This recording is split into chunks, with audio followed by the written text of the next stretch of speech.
En milieu manding, la culture du fonio est pendant longtemps assimilée à celle des paresseux. Car, une fois la graine semée à la volée, le paysan ne revient sur son champ qu'à la maturité des cultures pour récolter.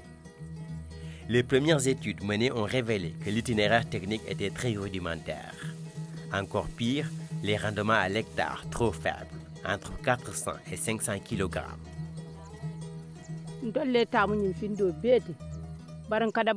D'habitude, on commence des travaux champêtres dès les premières pluies.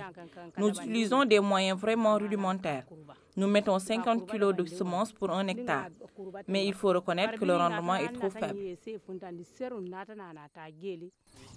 De ce constat, l'ISRA, à travers son Centre national de spécialisation sur les céréales sèches, dans le cadre du programme WAP, s'est engagé dans un vaste chantier d'amélioration du matériel végétal et des techniques culturelles du fonio, dans les régions de Sédhiou, Kolda, Tambacounda et Kédougou. Ce programme WAP consiste à introduire une dizaine de variétés de fonio et des techniques de fertilisation, de doses de semis et de dates de récolte. Donc, pour ce qui est de la fertilisation, nous avons recommandé l'application de 50 kg d'engrais NPK à l'hectare. Pour ce qui est de la dose de semis, nous recommandons aux producteurs de respecter la dose de 30 kg de semences à l'hectare. Alors que pour les activités, pour les essais de date de récolte, par exemple pour un essai qui est semé le 15 juillet, nous recommandons que le producteur les récolte vers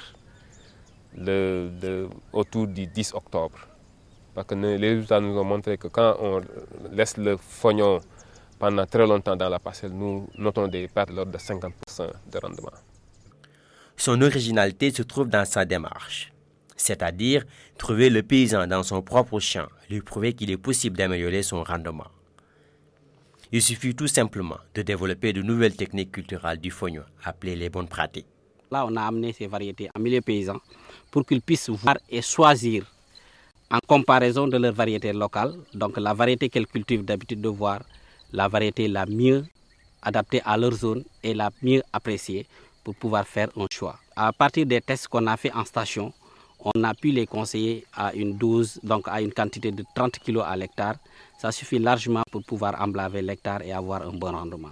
Bon, vous voyez, la parcelle témoin, nous avions mis tout un paquet de technologies. Nous l'avions piqueté, nous l'avions plané et nous l'avions biné.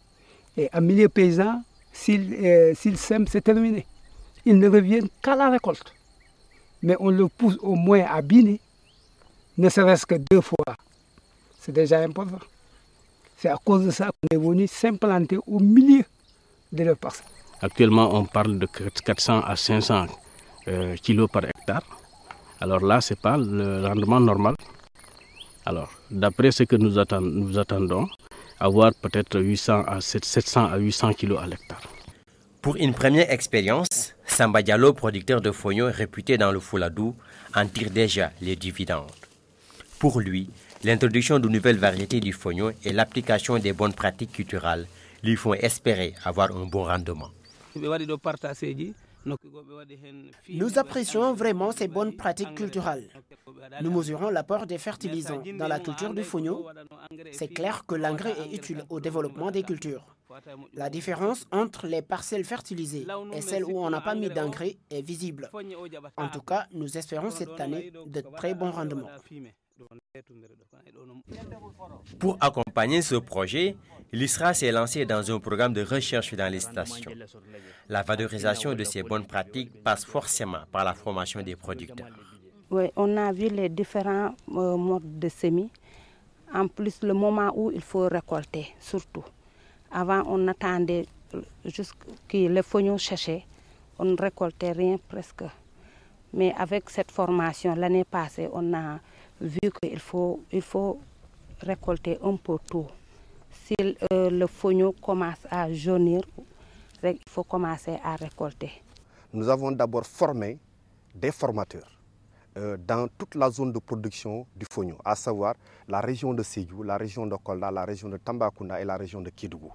Et on a formé des formateurs, c'est-à-dire des techniciens, que ce soit des techniciens de l'ANCAR, des techniciens du développement rural, des techniciens de Woulanafa et d'autres projets qui s'activent dans le domaine de l'agriculture et qui s'intéressent beaucoup plus au fonio. On voudrait vraiment capaciter les producteurs pour que les résultats que l'ISRA a réussi à mettre en œuvre qu'il soit appliqué dans les champs des producteurs afin que la production de fonio soit boostée au niveau local, au niveau régional et même au niveau national.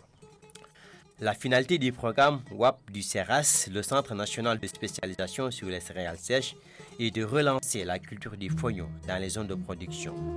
Sa promotion est bien sûr génératrice de plus-value significative pour les acteurs de la filière et des pouvoirs publics.